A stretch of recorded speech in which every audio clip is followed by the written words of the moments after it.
ಎಲ್ಲೂ ಲ್ಯಾಗ್ ಅಂತ ಅನಿಸಿಲ್ಲ. ಸೊ ಓವರಾಲ್ ಒಳ್ಳೆ ಪರ್ಫಾರ್ಮೆನ್ಸ್ ಅನಿಸು. ಲೈಕ್ ತುಂಬ ಇಷ್ಟ ಆಗಿದ್ದು ಅವರು ಲೇಡಿ ಪೊಲೀಸ್ ಕ್ಯಾರೆಕ್ಟರ್ ಮಾಡಿದ್ದಾರೆ. ಸೊ ಐ ಥಿಂಕ್ ಒಂದು ಫೀಮೇಲ್ ಕಾಪ್ ಅಷ್ಟು ಖಡಕ್ಕಾಗಿ ಒಂದು ಸ್ಕ್ರೀನ್ ಪ್ರೆಸೆನ್ಸ್ ಇರೋದು ತುಂಬ ಖುಷಿ ಆಯಿತು. ಸರ್ ಅವ್ರ ಬಗ್ಗೆ ಎರಡು ಮಾತೇ ಇಲ್ಲ. ಬಿಕಾಸ್ ಟಗರಲ್ಲಿ ಆಗಿರ್ಬೋದು, ಪಾಪ್ಕಾರ್ನ್ ಮಂಕಿ ಟೈಗರಲ್ಲಿ ಆಗಿರ್ಬೋದು, ಅವ್ರದ್ದು ಬ್ಯಾಕ್ಗ್ರೌಂಡ್ ಸ್ಕೋರ್ ನೋಡಿದ್ದೀವಿ. ಇವಾಗ ಅವರು ತುಂಬ ಫೇಮಸ್ ಮ್ಯೂಸಿಕ್ ಡೈರೆಕ್ಟರ್. ಅವ್ರ ಬಗ್ಗೆ ಎರಡು ಮಾತಿಲ್ಲ. ಒಂದು ಸಿನಿಮಾಗೆ ಬ್ಯಾಕ್ಗ್ರೌಂಡ್ ಮ್ಯೂಸಿಕ್ ತುಂಬ ಇಂಪಾರ್ಟೆಂಟ್ ಆಗುತ್ತೆ. ಅದು ಈ ಸಿನಿಮಾಲಿ ಎದ್ದು ಕಾಣ್ತಾ ಇದೆ.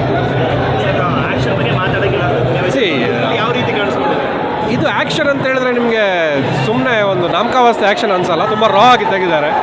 ಆದರೆ ಮೈನ್ ಆ್ಯಕ್ಷನ್ ಪ್ರಿಯರಿಗೆ ಏನು ಬೇಕು ಆ ಥರ ಇದೆ. ಒಂದು ವೈಲೆನ್ಸ್ ಸಿನಿಮಾದಲ್ಲಿ ಬ್ಲಡ್ ಶೆಡ್ ಅದೆಲ್ಲ ಕಾಮನ್, ಈ ಸಿನಿಮಾದಲ್ಲೂ ಇದ್ದೇ ಇದೆ ಅದು. ಬಟ್ ಅದೊಂದು ಆ್ಯಸ್ ಅ ನಾನೊಬ್ಬ ಮಾಸ್ ಆಡಿಯನ್ಸು. ನನಗೆ ಈ ಮಾಸ್ ಸಿನಿಮಾಗಳು ತುಂಬ ಇಷ್ಟ. ಈ ಬ್ಲಡ್ ಎಲ್ಲ ಕಾಮನ್ ಅಲ್ವ ಇವಾಗ. ಸೊ ಅದನ್ನು ನಾವು ನಿಜ ಜೀವನದಲ್ಲಿ ಅಳವಡಿಸ್ಕೊಳ್ಬಾರ್ದು. ಸಿನಿಮಾ ಥರ ನೋಡಬೇಕು. ಸಿನಿಮಾಗೆ ಅದು ಆ ಒಂದು ವೈಲೆನ್ಸ್ ಆಗಿರ್ಬೋದು, ಅದು ಅಗತ್ಯ ಇತ್ತು, ಅದನ್ನು ಮಾಡಿದ್ದಾರೆ.